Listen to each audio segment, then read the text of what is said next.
Sir నమస్కారం sir. నమస్తే. Sir Allu Arjun గారికి హైకోర్టులో ఊరట లభించింది సార్. ఆయనకు ఫైనల్‌గా మధ్యంతర బెయిల్ అయితే ఇచ్చేశారు.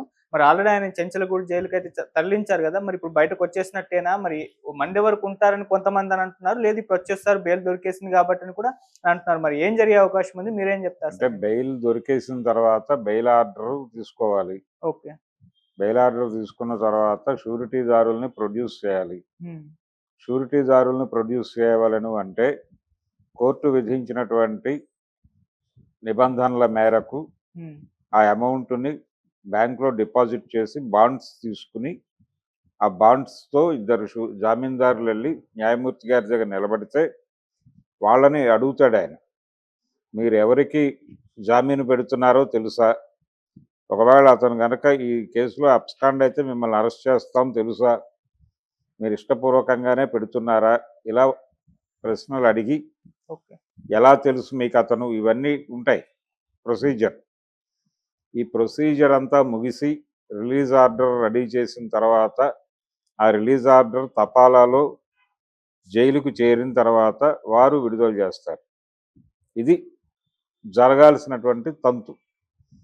వీటిని మొత్తాన్ని బైపాస్ చేసి బాండ్స్ అంటే ముందే తీసుకున్న బాండ్స్ ఉంటాయని, అవి లాయర్లకు తెలుస్తాయని, వాళ్ళు వాటిని ఎక్కడి నుంచో తెప్పించి ఒక ఇద్దరు మనుషుల్ని పెట్టి న్యాయమూర్తి గారు బెంచ్ దిగి వెళ్ళిపోయినా ఆన్లైన్లో చేయొచ్చు.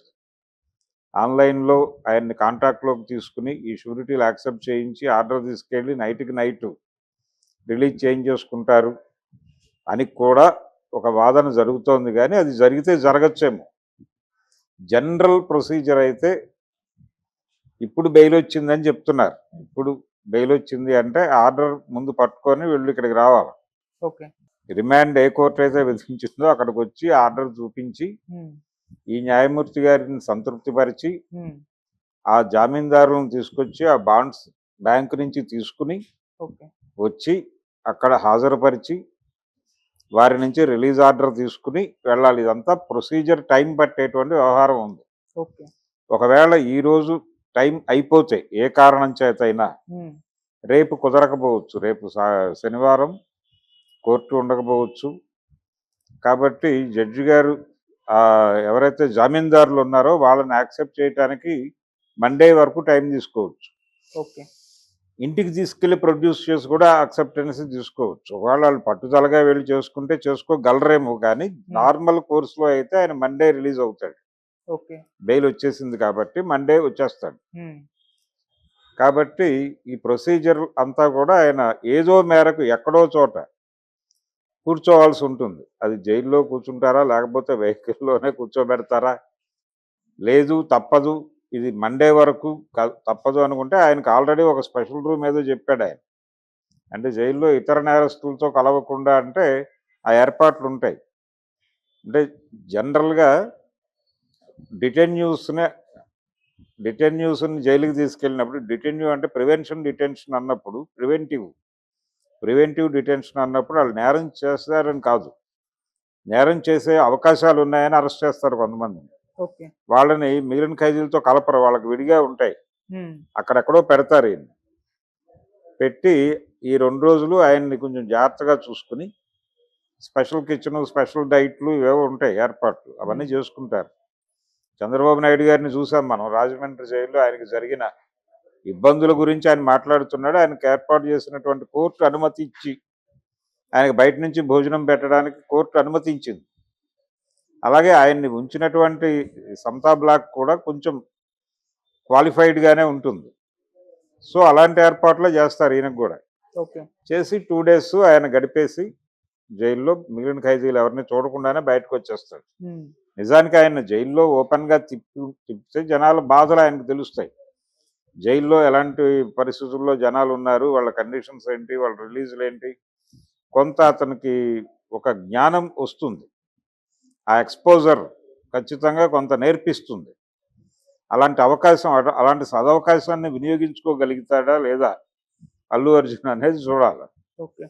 అంటే ఇదేదో ఇబ్బంది జరిగింది మనకి జైలుకి వెళ్ళటం అనేది అనుకోకుండా వాళ్ళు ఇప్పటికైనా సరే ఇండస్ట్రీ నుంచి చాలా మంది ఖండిస్తున్నారు, రకరకాలుగా రియాక్ట్ అవుతున్నారు, బాధపడుతున్నారు.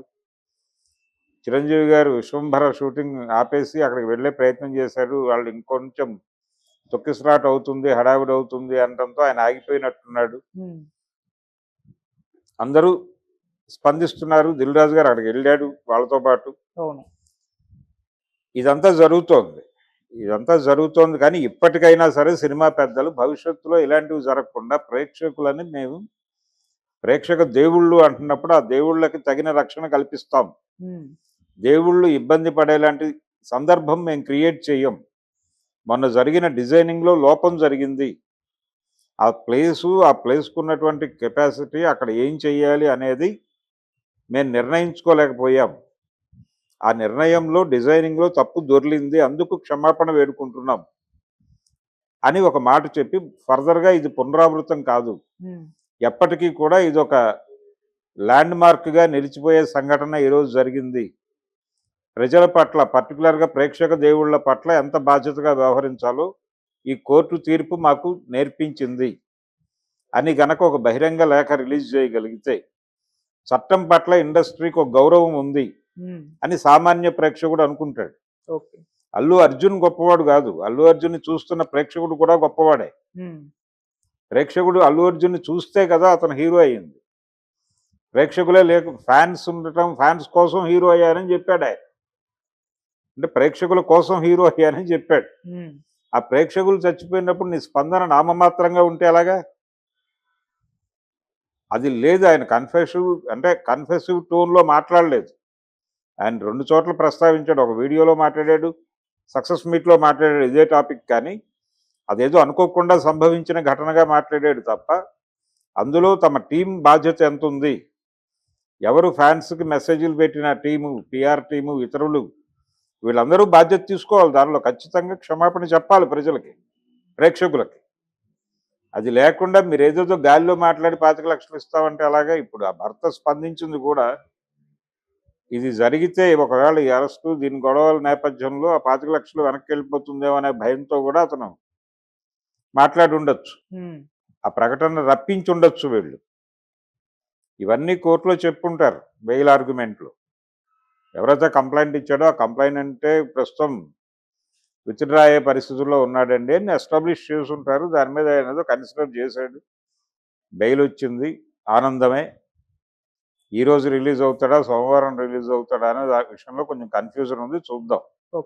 మేబీ ఈ రోజే రిలీజ్ అవుతాడని అనుకుందాం. ఒకవేళ కాకపోతే సోమవారం రిలీజ్ అవుతాడు. సోమవారం కూడా మార్నింగ్ సెషన్, మార్నింగ్ జైల్లో ప్రొసీజర్ ఉంటుంది జనరల్గా. మార్నింగ్ సూపరింటెండెంట్ ఇతర ఆఫీసర్లు ఎవరు 11 వరకు అవైలబుల్గా ఉండరు. అవైలబుల్గా అంటే వాళ్ళ ఆఫీస్లో వాళ్ళు ఉండరు. ఫైల్ అని మొత్తం జైలు అంతా తిరుగుతారు రోజు పొద్దున్నే. ప్రతి బ్లాక్కి వెళ్ళి అక్కడ ప్రిజనర్స్ని అడుగుతారు, బాబు అంతా బాగానే ఉందా? అందులో చెప్పగలిగిన వాళ్ళు, ఏదైనా ఇబ్బంది చెప్పగలిగిన వాళ్ళు ముందు నిలబడతారు, వాళ్ళని పిలిచి మాట్లాడతారు. ఈ ప్రోగ్రామ్ అయ్యి వాళ్ళు తిరిగి ఆఫీస్లో కూర్చున్న తర్వాత ఈరోజు ఆర్డర్స్ ఏమిటి అని చూస్తారు. అప్పటికి బ్రేక్ఫాస్ట్ అది అయిపోతుంది వీళ్ళది. అయిపోయిన తర్వాత రిలీజ్ ఆర్డర్ వచ్చిన తర్వాత వాళ్ళకి డైట్ కట్ అవుతుంది అక్కడ ఆటోమేటిక్గా. కాబట్టి అనివార్యంగా ఆయన పంపించేయాలి బయటకి. వీళ్ళు షూరిటీలు ఈరోజు రాత్రికి గనక మేజిస్ట్రేట్ గారి ముందు ప్రొడ్యూస్ చేయగలిగితే, రిలీజ్ ఆర్డర్ టైప్ అయితే దాన్ని ఏదో పద్ధతిలో బై హ్యాండ్ కూడా తీసుకోవచ్చు. యాక్చువల్గా ప్రోగ్రాం ప్రకారం వాళ్ళు తపాలాలో వేయాలి. అది 3-4 రోజులు పట్టినా పట్టవచ్చు. అందుకని బై హ్యాండ్ తీసుకెళ్తాం మేము. బై హ్యాండ్ పిటిషన్ వేసి యాక్సెప్ట్ చేయించుకుని వీళ్ళే కవర్ తీసుకెళ్ళి అక్కడ ఇస్తారు లాయర్లు. అది కూడా చేయొచ్చు. కాకపోతే ఈ మధ్యకాలంలో కోర్టులు అది యాక్సెప్ట్ చేయట్లా. బై హ్యాండ్ పిటిషన్స్ గతంలో లిబరల్గానే ఉండేవాళ్ళు కానీ ఈ మధ్యకాలంలో ఇవ్వట్లేదు. ఇది స్పెషల్ కేసు కాబట్టి ఇస్తే ఇవ్వచ్చు. సో ఆయన రిలీజ్ అయితే ఈరోజు రాత్రి కొంచెం లేట్ నైట్ రిలీజ్ అవుతాడు. లేదంటే కనుక సోమవారం సాయంత్రం బయటకు వస్తాడు. Thank you so much. Thank you.